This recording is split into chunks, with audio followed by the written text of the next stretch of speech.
تو غصے کے اندر ایک غبار اٹھتا ہے، عقل پہ چھا جاتا ہے۔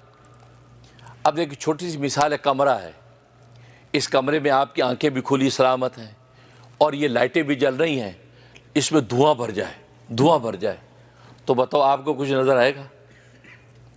حالانکہ دونوں روشنیاں موجود ہیں لیکن آپ کو نظر کچھ بھی نہیں آ رہا۔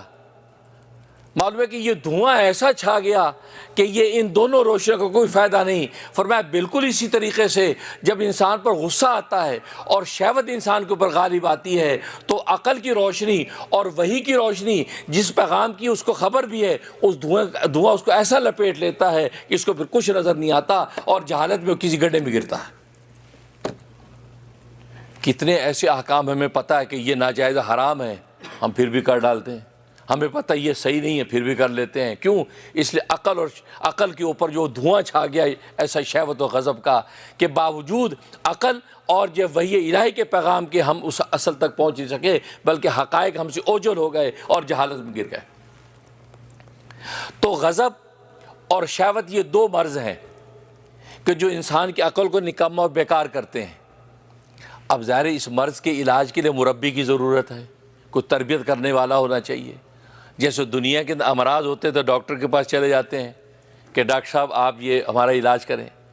اب یہ جو غضب اور شہوت اس کا علاج کیا ہے؟ اس کے لیے دو مربی چاہیے، ایک جسمانی مربی اور ایک روحانی مربی۔ اور جسمانی اور روحانی مربیوں کا منبع اور سرچشمہ کون ہے؟